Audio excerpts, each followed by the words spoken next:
నమస్తే. ఆస్ట్రో మార్గం ఛానల్కి స్వాగతం. ఈ వీడియోలో రాహువు గురించి, రాహువు జన్మ జాతకంలో అంటే జ్యోతిష్యంలో అసలు రాహువు ఏంటి, రాహువు ఇతర గ్రహాలతో కలయిక వల్ల, కంజంక్షన్స్ వల్ల 12 రాసుల వారీగా వాటి క్యారెక్టరిస్టిక్స్, ఫలితాలు, పరిహారాలు కొంచెం డీప్గా విశ్లేషణ చేద్దాము. దీంట్లో రాహువుతో ఇతర గ్రహాల కలయిక ముఖ్యంగా. ముందుగా ఛానల్ని సబ్స్క్రైబ్ చేయగలరు, షేర్ చేయగలరు, లైక్ చేయగలరు. ధన్యవాదములు. అయితే జాతకంలో రాహువును ఛాయాగ్రహంగా చెప్తాం జరిగింది. గుర్తించటం అపారమైన కోరికలు, భ్రమలు మరియు హఠాత్తుగా జీవితాన్ని మార్చేసే ఒక శక్తిగా జ్యోతిష శాస్త్రం పరిగణిస్తుంది రాహువుని. రాహువు ఏ గ్రహంతో కలిస్తే ఆ గ్రహ లక్షణాలను తలలో కలుపుకుని ఆ రాశి అధిపతిలా ప్రవర్తిస్తాడు సింగిల్గా ఉన్నప్పుడు అనేది. రాహువుతో ఇతర గ్రహాల కలయిక, కంజంక్షన్స్. రాహువు ఇతర గ్రహంతో కలిసి ఉన్నప్పుడు ఆయా రాసుల్లో వాటి ఫలితాలు, పరిహారాలు తెలుసుకుందాం. రాహువుతో గ్రహాల కలయిక. ఫస్ట్గా కంజంక్షన్స్లో రాహువు ప్లస్ సూర్యుడు. దీన్ని రాహువు సూర్యుడితో కలిసి ఉంటే ఈ కంజంక్షన్ని గ్రహణ యోగం అంటారు. ఇది పితృదోషంగా కూడా చెప్పబడింది. ప్రభుత్వపరమైన సమస్యలు, ఆత్మవిశ్వాసం తగ్గడం, తండ్రితో విభేదాలు రావచ్చు. ఎందుకంటే రవి ఆత్మకారక గ్రహం. రవిని తండ్రికి పోలుస్తారు. తండ్రికి కారకత్వం వహిస్తుంది రవి. ఇక రవి అంటే ప్రభుత్వంతో సంబంధం ఉంటుంది కాబట్టి రవి, రాహువు, సూర్య గ్రహణ యోగం కాబట్టి ఇది పితృదోషంగా చెప్పబడింది. ఇలా రవి, రాహువు కలిసి ఉన్నప్పుడు, కంజంక్షన్లో ఉన్నప్పుడు పితృదోష పరిహారాలు కూడా చేసుకోవాల్సి ఉంటుంది ఆ రాసుల వారు. ఇక రాహువు ప్లస్ చంద్రుడు, ఈ ఇద్దరూ కలిసి ఉంటే గనక దీనిని గ్రహణ యోగం లేదా పునర్పు యోగం అంటారు. దీనివల్ల ఏంటంటే మానసిక ఆందోళన, డిప్రెషన్, అతిగా ఆలోచించడం, భయాలు. అయితే 3 లేదా 11వ స్థానంలో ఉంటే ఇది విపరీతమైన కల్పనా శక్తిని, వ్యవసాయంలో విజయాన్ని, ఇలా ఫలితాలు ఉంటాయి రాహువు ప్లస్ చంద్రుడు కలిస్తే. చంద్రుడు వ్యవసాయానికి సంబంధించిన వాడు కాబట్టి, మనసుకు సంబంధించిన వాడు కాబట్టి, రాహు ఒక దుష్టగ్రహం కాబట్టి ఎక్కువగా భ్రాంతిని, భయాల్ని కలిగించే గ్రహం కాబట్టి మానసిక ఆందోళనలు ఎక్కువగా ఉండి ఆ టైంలో వాళ్ళిద్దరు కలయిక ఉన్నప్పుడు, ఆ దశలు వచ్చినప్పుడు జాతకంలో డిప్రెషన్కి, అతిగా ఆలోచించటానికి, భయాలకి ఉంటుంది ఎక్కువగా. 3, 11లో అయితే మంచి విజయాలను ఇస్తుంది అనేది సూచిస్తుంది. ఇక రాహువు కుజుడితో కలిసి ఉన్నప్పుడు దీనిని అంగారక యోగంగా చెప్పబడింది. ఇది రాహువు కుజుడితో కలిసి ఉండటం వల్ల మితిమీరిన కోపం, అసలు కుజుడంటేనే కోపం, దూకుడు. రాహువుతో కలిస్తే ఇంకా మితిమీరిన కోపం, రక్త సంబంధిత సమస్యలు. కుజుడు రక్తానికి కారకుడు. ప్రమాదాలు, రాహువు కుజుడు కలిస్తే ప్రమాదాలు సంభవించే అవకాశాలు, యాక్సిడెంట్స్. కానీ అద్భుతమైన ధైర్యాన్ని మాత్రం ఇస్తుంది ఇది రాహువు కుజుడు కలిసి ఉంటే గనక. ఇక ఈ ధైర్యం విపరీత ధైర్యం అన్నమాట. కొంచెం ప్రతికూల ఫలితాలకే ఎక్కువ అవకాశం ఉంటుంది. రాహువు ప్లస్ బుధుడు, దీనిని జడయోగంగా చెప్పబడింది శాస్త్రంలో. అంటే రాహువు బుధుడు తెలివితేటలకు సంబంధించిన వాడు, వ్యాపార మెళకువలకి సంబంధించిన వాడు. రాహు టెక్నాలజీ, కమ్యూనికేషన్లో అద్భుతమైన నైపుణ్యం ఇస్తుంది వీరిద్దరి కలయిక అనేది చెప్పటం జరుగుతుంది. అదే రాహువు గురువుతో కలిసి ఉంటే దీనిని గురుచండాల యోగంగా చెప్పబడింది. అంటే ఆధ్యాత్మిక కథలో గందరగోళం ఉంటుంది. గురువు ఆధ్యాత్మిక ప్లానెట్, రాహువు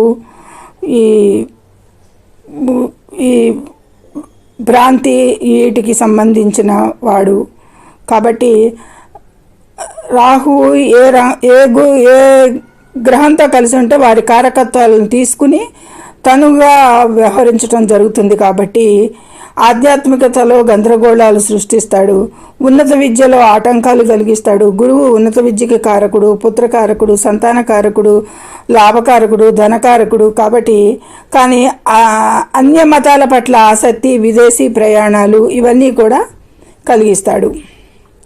ఇక రాహు శుక్రుడితో కలిసి ఉన్నప్పుడు, శుక్రుడు అంటే విలాసవంతమైన జీవితం, కళారంగంలో గుర్తింపు, ప్రేమ వ్యవహారాలు, అపారమైన ధనయోగం.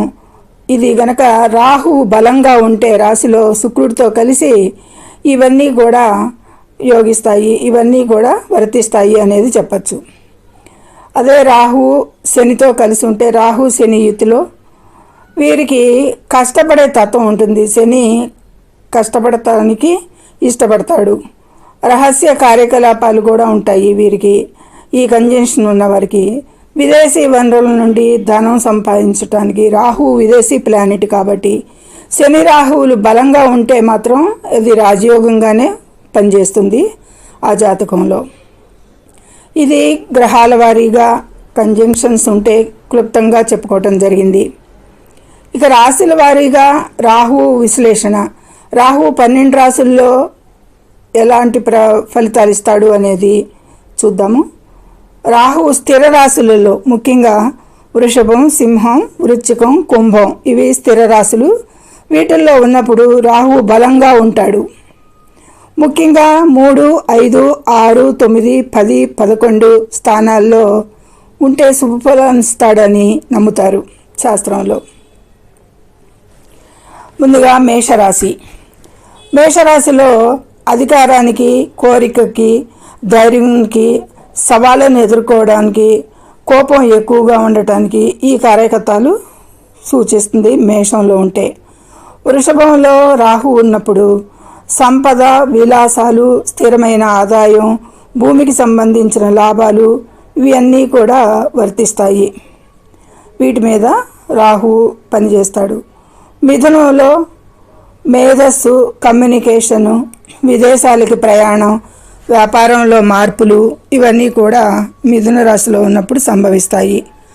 కర్కాటక రాశిలో ఉన్నప్పుడు కుటుంబంలో ఒత్తిడి, మానసిక అశాంతి, విదేశీ సంబంధాలు, ఆధ్యాత్మికత ఇవన్నిటికీ కూడా సూచిస్తుంది. ఇక సింహరాశిలో ఉన్నప్పుడు అయితే గనక, సింహరాశి అంటే సూర్యుడు ఈగో, అహంకారం, కీర్తి, ప్రభుత్వ సంబంధిత పనులు, తండ్రి ఆరోగ్యంపై ఎక్కువగా శ్రద్ధ వీటన్నిటికీ కూడా కారకత్వాలు వహిస్తాడు రాహు. కన్యా రాశిలో ఉంటే గనక శత్రువులపై విజయం, అంటే కాలపురుష కుండలిలో కన్యా రాశి 6వ స్థానం అవుతుంది. 6లో రాహు ఉంటే శత్రువులపై విజయం, 6వ స్థానం శత్రు రోగ రుణ స్థానం కాబట్టి వ్యాపారంలో నైపుణ్యం, ఆరోగ్య సమస్యలు, గ్యాస్ట్రిక్ సమస్యలు ఎదురవటానికి ఆస్కారం ఉంటాయి. ఈ విధమైన ఫలితాలు ఉంటాయి.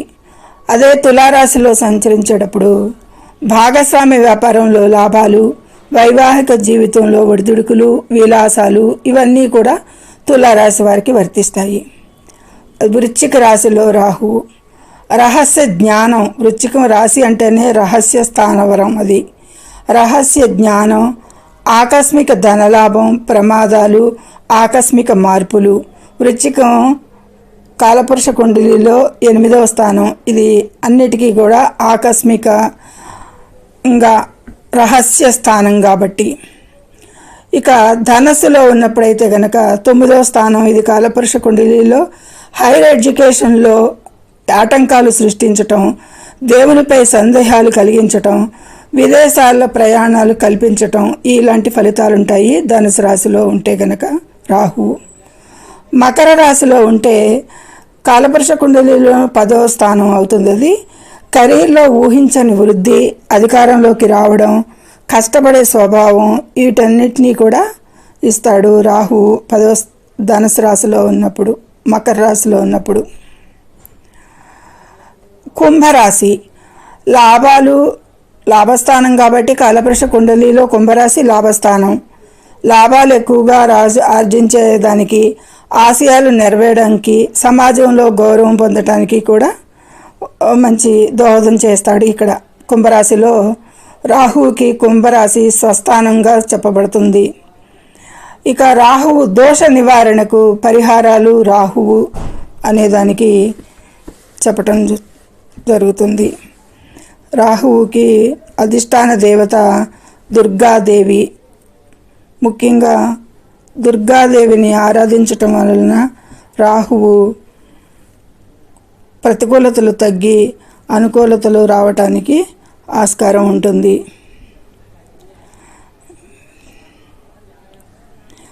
శివారాధన.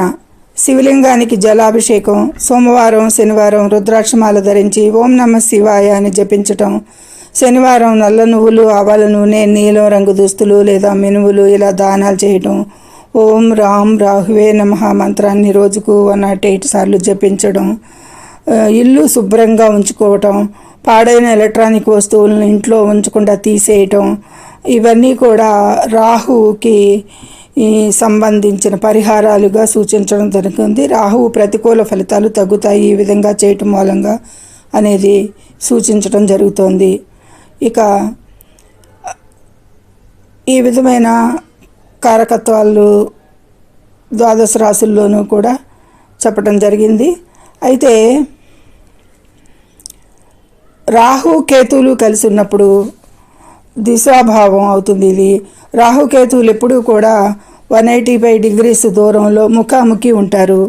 ఈ అక్షం 6/12 యాక్సిస్ స్థానాల్లో ఉంటే, అంటే 6వ స్థానంలో రాహు, 12వ స్థానంలో కేతు, లేదా 6వ స్థానంలో కేతు ఉండి 12వ స్థానంలో రాహు ఉంటే గనక విదేశీ యోగం మరియు ఆధ్యాత్మిక ఉన్నతి 1/7 యాక్సిస్లో ఉంటే గనక వైవాహిక జీవితంలో ఇబ్బందులు వస్తాయి. ఈ రాహుకేతువులు ఇలా రాసుల్లో ఉన్నప్పుడు వాటికి సహజ లక్షణాలు అవి. రాహు శని కలిసి ఉన్నప్పుడు శాపయోగం, మాయాయోగం కింద చెప్తారు. కష్టపడిన ఫలితం లేకపోవడం, బద్ధకంగా ఉండటం, మరియు అకస్మాత్తుగా ఉద్యోగ మార్పులు జరగటం. కానీ 10-11 స్థానాల్లో ఉంటే మాత్రం రాజకీయాల్లో అద్భుత విజయాలు సాధిస్తారు అనేది చెప్తుంది శని రాహుల కలయిక. ఇక శుక్ర రాహు కలయిక అయితే గనక భోగ యోగంగా, ప్రేమ యోగంగా, విలాసవంతమైన జీవితం, విదేశీ ప్రయాణాలు, అసాధారణ ప్రేమ వ్యవహారాలు, కామవాంఛలు పెరిగేది. రాహు మిత్రుడు కావటం వల్ల శుభ ఫలితాలు ఎక్కువగా ఉండి ఇల్లీగల్కి కూడా దారితీసే అవకాశాలు ఉంటాయి. ఇక గురు రాహువులు, గురు చండాల యోగం అంటాం కదా, జ్ఞానాన్ని రాహువు అడ్డుకుంటాడు, నైతిక విలువలు తగ్గిస్తాడు, చదువులో ఆటంకాలు కల్పిస్తాడు, మరియు గురువులతో విభేదాలు తెప్పిస్తాడు. కానీ వ్యాపారంలో మాత్రం అపారమైన ధన సంపాదనని ఆర్జించి పెట్టడం జరుగుతుంది. ఇలా ఇందాక పైన చాలా క్లుప్తంగా చెప్పుకున్నాము. ఇంకొద్ది వివరాలతో బుధరాహువులు గనక జడత్వ యోగం అని చెప్పుకున్నాం కదా, తీక్ష్ణ బుద్ధి ఉంటుంది ఇక్కడ. 10వ ఇంట్లో ఉంటే షేర్ మార్కెట్, ఐటీ మరియు టెక్నాలజీలో బాగా రాణిస్తారు. కానీ 8/12 యాక్సెస్ స్థానాల్లో ఉంటే 8లో కానీ 12లో కానీ దుస్థానాలు ఇవి. వీటిల్లో బుధరాహువులు ఉంటే గనక మోసాలు, అబద్ధాలు చెప్పడం, చర్మ వ్యాధులకి దారితీయటం ఇలాంటి ఫలితాలు ఉంటాయి అనేది సూచించటం జరుగుతుంది. ఇక కుజరాహువులకి పిశాచి యోగం అని, అంగారక యోగం అని, దీన్నే పిశాచి యోగంగా కూడా చెప్పారు శాస్త్రంలో. అపరిమితమైన సాహసం, కోపం, ఆవేశం, వాహన ప్రమాదాలు, శస్త్రచికిత్సలు, ఆస్తి వివాదాలకు దారితీసేది. 3-6 స్థానాల్లో అద్భుతమైన ధైర్యాన్ని మాత్రం ఇస్తుంది అనేది సూచించడం జరిగింది. ఈ విధంగా గ్రహాల కలయికలు, ఆ కారకత్వాలు కలిసి ఎవరితో ఉంటే రాహు ఆ గ్రహం కారకత్వాలను తీసుకుని ఫలితాలను ఇవ్వటం జరుగుతుంది అనేది చెప్పటం జరుగుతుంది. అయితే ఇవన్నీ కూడా మామూలుగా రాహు మహాదశ 12 ఏళ్ల తర్వాత మంచి ఫలితాలను ఇస్తుంది. 12 ఏళ్ళు అంటే 42 ఏళ్ల తర్వాత రాహు మహాదశ మనిషి జీవితంలో 42 ఏళ్ల తర్వాత మంచి ఫలితాలను ఇస్తుంది. ఎందుకంటే అప్పటికి రాహు పరిపక్వత చెందుతాడు. అప్పుడుకి రాహు మహాదశ ఈ ఉంటే గనక మంచి ఫలితాలు పొందుతారు. అయిపోతే గనక అది వారి జన్మించిన రాశిని బట్టి లగ్నాన్ని బట్టి నిరూపించాలి. అయితే జ్యోతిష్యంలో గ్రహస్థితులపై ఆధారపడిన ఆధ్యాత్మిక మార్గదర్శకత్వం ఫలితాలు వ్యక్తిగత జాతకంపై కూడా ఎక్కువగా ఆధారపడి ఉంటాయి. కాబట్టి జన్మ జాతకం నుండి కొద్దిపాటి మార్పులు అయితే ఉండొచ్చు ఈ విషయాలకి. కానీ గ్రహ కారకత్వాలు, కంజంక్షన్ కారకత్వాలు, రాశి కారకత్వాలతో అనువదించి చెప్పడం జరిగింది కాబట్టి అక్యురేట్గా చెప్పడం జరిగింది. సర్వే జనం సుఖినో భవంతు. Please subscribe my channel, share and like it. Thank you very much.